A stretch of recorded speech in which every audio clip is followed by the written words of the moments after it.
right, let's just start the conversation. We're out here in Europe. I'm in Finland. You're in Austria. People need to know some of these topics that are on our mind. And the first thing is, I'm going to ask you, Sean, what are your thoughts about regulating import rules in Europe? It's a big issue going on that's constantly in the back of my mind and other people's. What are your thoughts on that? Well, man, it's like two different philosophies. It's kind of like I actually wrote a blog article on it, about it not too long ago, and it's almost like I like to call it the Germany versus Austria way. And obviously, Finland is also one of those outliers when it comes to like normalizing import rules in Europe, right? So there's two things that you have to regulate. How many Americans are you allowed to have on the field and dressed, which varies a little bit from country to country besides Germany. And then are you allowed to have European imports, right? And in Austria, you're not allowed unless they're working or studying. I know Italians, Italy's similar, but then Germany and Finland you're allowed to pay them and bring them in as imports, right? So you have two very different philosophies. Where it becomes the biggest problem, at least from my experience with teams I played on, is international leagues. Like how do you have a set international league when you have two clubs coming from national leagues that allow different import rules? So how are you gonna do that? That was one of the big problems in the Big Six with the Austrian team, right? In 2015, the Austrian league was you're allowed one American and no Europeans. But then you're trying to compete in an international league where you're allowed to dress 5 Americans and 5 Europeans or whatever the rules was, right? So it's almost like you had to hire 9 more imports just to compete in this international level. So I think it causes a big strain on international leagues because what do? Do they just bump up the import regulation to the national league that allows the most, and then the guys who don't allow the most, you have to hire more imports to compete? Do you meet in the middle and then you have this team from hypothetically Finland who aren't allowed to play several of the players that would play in the normal leagues because of this import regulation? Or do you allow none and at the bottom and then you're cutting? So there's no good way. So from a national league standpoint, to each his own. However you want to run your league, that's fine. But where I see the most contention and the most difficulty is then in regards to international leagues, how do you pick that? How do you enforce import rules when you're drawing teams and clubs from multiple countries with different import regulations? You have teams out in like Hungary and Serbia where, okay, they're not going to be playing a German or Austrian level team. So they're playing a lot of National League games. So their import rules is for their league. It makes perfect sense. But like you said, Europe is a huge place and people are trying to play on the international level. For me, I think that the rules should be regulated throughout Europe. And when I say that, what a lot of people don't understand is each country has its own federation. So that federation dictates the import rules.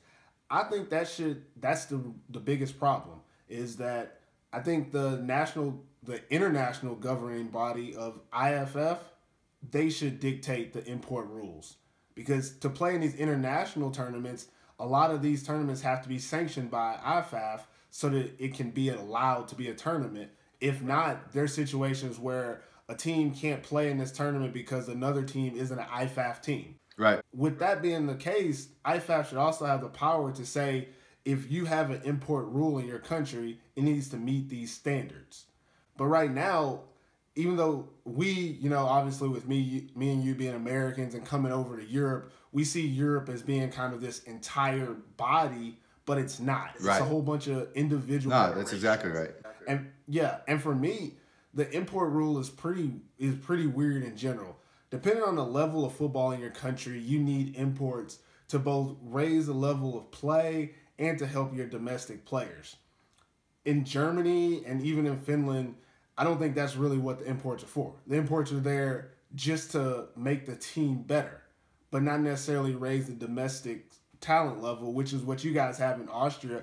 I really like the rules that Austria has, the rules that Sweden has, and even recently how Poland changed their rule to include less American imports to ensure that the actual domestic players were getting better.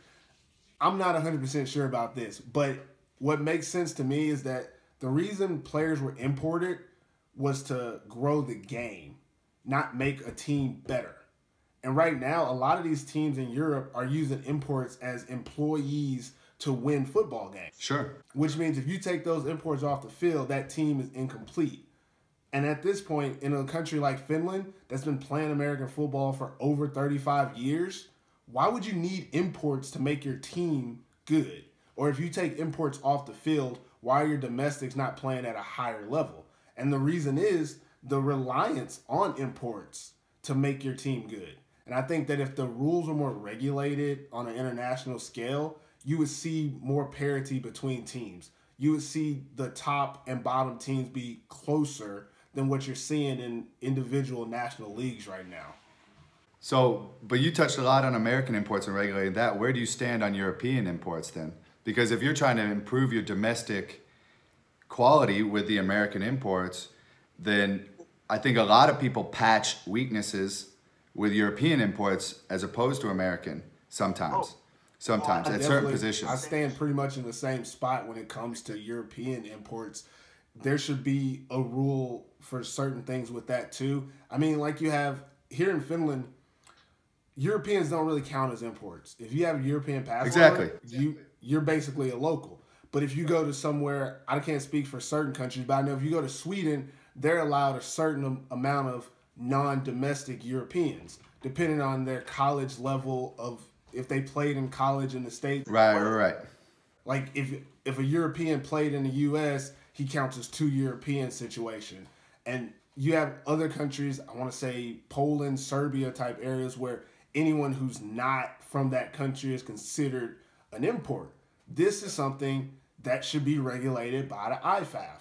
If everybody is playing under the same rules, it'll increase the entire level on the same scale. But you have these smaller countries. It makes sense in Finland. A lot of teams don't have enough players, so they have to use European imports. But if there was a certain rule that limited the amount, what you would see is instead of a lot of teams not being able to compete, you would have less teams, but you would have a higher quality of sport. And for me, it's about the competition, not having a million teams in a million countries. If there was only 10 teams in Europe, but they played on the level of maybe the NCAA college bowl series, I would take that over having 35 different countries with Division III level, competition on the field. That's something I'm willing to take because I want the quality of the sport to improve. Right now, with like what you said, with the European imports being involved as well, it's just flooding the market for a disparity of talent between the top and the bottom. And overall, what we're getting is a product on the field that isn't up to any level that anybody wants. You have some teams like the top teams in Germany. They're playing at a semi-pro level. Like, they're playing at a very high level. But then you have a team like, look at a team in Helsinki Roosters. They're a very good team, one of the best in Europe, in my opinion. But they're not playing against semi-pro level competition. No. So how do you compare those two? And even if they can play against that competition, that's not what they get to go against on a regular basis. So it's going to make some weird situations and matchups for those players, coaches involved, both on a national and international stage. I really think the IFAF needs to step in and regulate that so that as an international football community, we can raise the level of competition and put a product on the field that, first of all, fans from all over the world will be willing to go to. And then second of all, something that increases the community of the sport and raises the level for everybody involved. Right. Well, I think the decision that has to be made, because kind of the argument that you're making is these imports should help boost these amateur athletes, right? That's the whole design away, at least the country that I play in is the design of the import, right? But then you're talking about Germany, who's a semi-pro team, and it's not about making the domestic guys better. It's about putting the best product on the field that you can, because it's these are professional athletes, right? Or a handful on every single team are. So that's just the inherently a semi-pro versus an amateur mindset is gonna produce a completely different product. Because if I'm a coach of a semi-pro team, I am hiring as many guys as I can to patch together the best football team I can. Yeah. It's not the amateur approach where how do I make these guys better with the limited amount of inputs that I can plug and place and to help boost the team. You know what I mean? So I think it's a completely different approach. And I don't know how that would be regulated by IFAF to be able to go into national leagues and say, hey, you guys are an amateur sport or you guys are semi-pro sport. Because if in Austria versus Germany again, if it's Austria and they'll say, no, this is an amateur sport, it'll always be an amateur sport. We have limited imports. We are developing domestic talent. I think that's definitely what needs to be done. I think there needs to be that clarification. Right, exactly. That's basically what it boils down to, right?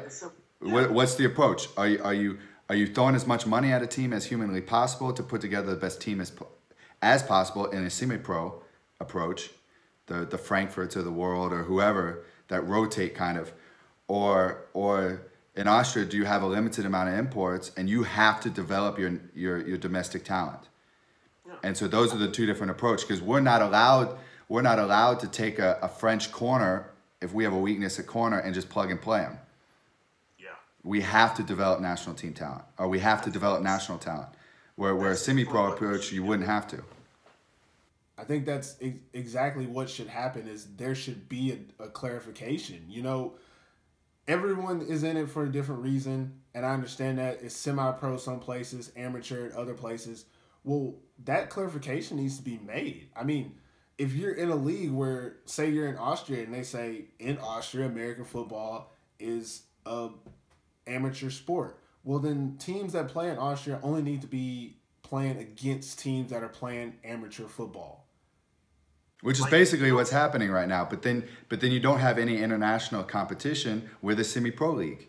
Because, you know what I mean? So then the best teams aren't playing the best teams, unfortunately. Yeah, because that's the difference in the sport. And I think that's another thing that people don't understand is you got to look at it on an international scale. It's a national sport. A lot of people are always wanting to compare it to the United States, but you have to think about it. In the United States, the professional sport is NFL. NFL doesn't play CFL. NFL doesn't play NCAA. So why not? If you're in Europe, we should be able to have the same type of, well, maybe not exactly the same, but we should be able to create some type of system where, you know, hey, we're trying to develop our country's sport on the national level, so we won't be playing the semi-pro leagues because we don't have the level of talent yet domestically to compete on that level. So we're not going to play semi-pro teams. We're going to play amateurs, build up our national level teams, and if we decide that, you know, our national level teams are good enough that we're willing to pay players here first, then we'll decide to play semi-pro leagues and maybe even professional if it gets to that point. But right now, it's like you said, it's the wild, wild west out here. Amateur, semi-pro, playing in international competitions, governed by no one pretty much. And then we just see what happens, and we're comparing apples and oranges. Comparing a team in Austria to a team in the GFL and saying, you know, this team is better. Are they? Or does one team have more professionals? Well, and that's basically exactly what happened is that's why, in my opinion, that the Raiders and the Vikings stopped playing. It's kind of like what how the Big Six dissolved, right? Because you have a national league where only one American can play in 2015 when I first got to the Raiders, playing semi-pro. So it's like, yeah, it was too big of a gap between the dynamics of the leagues, and then unfortunately that hurts international football in Europe as a whole because now you don't get these big name teams, at least Austria, Germany, playing each other. Even like, yeah, if Wroclaw tried to compete with a GFL team, you're at such a disadvantage from an import standpoint that it's a completely different setup. And exactly what you said happened. Amateur teams are only playing amateur teams. You know what I mean? You don't see GFL teams playing in a big, you know, last year the Big Six was I think Amsterdam and maybe Paris or whatever the case may be. And obviously that wasn't even competitive. You know what I mean? It's a completely different scenario. So if you did regulate it, it would obviously make international competition better, which in my opinion is one of the most important things in developing the sport. But in saying that, I think it's going to be really hard to go into national leagues and tell them how to run their league as an IFAF. I think that's probably not going to go over too well. You know, so that's the hard thing. I don't know how you would regulate it because, like you said, every nation is a different league and a different standard, and they want to run their leagues as they see fit. So if we have a country going, no, this is a semi-pro league, this is what we do. We bring in the best around Europe, couple imports. We're putting the best product on the field as humanly possible, whether they're domestic, non-domestic, American, North American, Australian, whatever. We're putting the best product on the field. Or you have the other approach. And so I don't know how you can go into these federations and tell them how to run their leagues, although it might be beneficial. I just don't think it's realistic. I can agree with you right there. I'm definitely living on a pipe dream, hoping that, you know. I hope so too. I hope so too. Go ahead and does it. But I don't know, man. That's gonna be really that's an tough. American in me, thinking that everything is possible.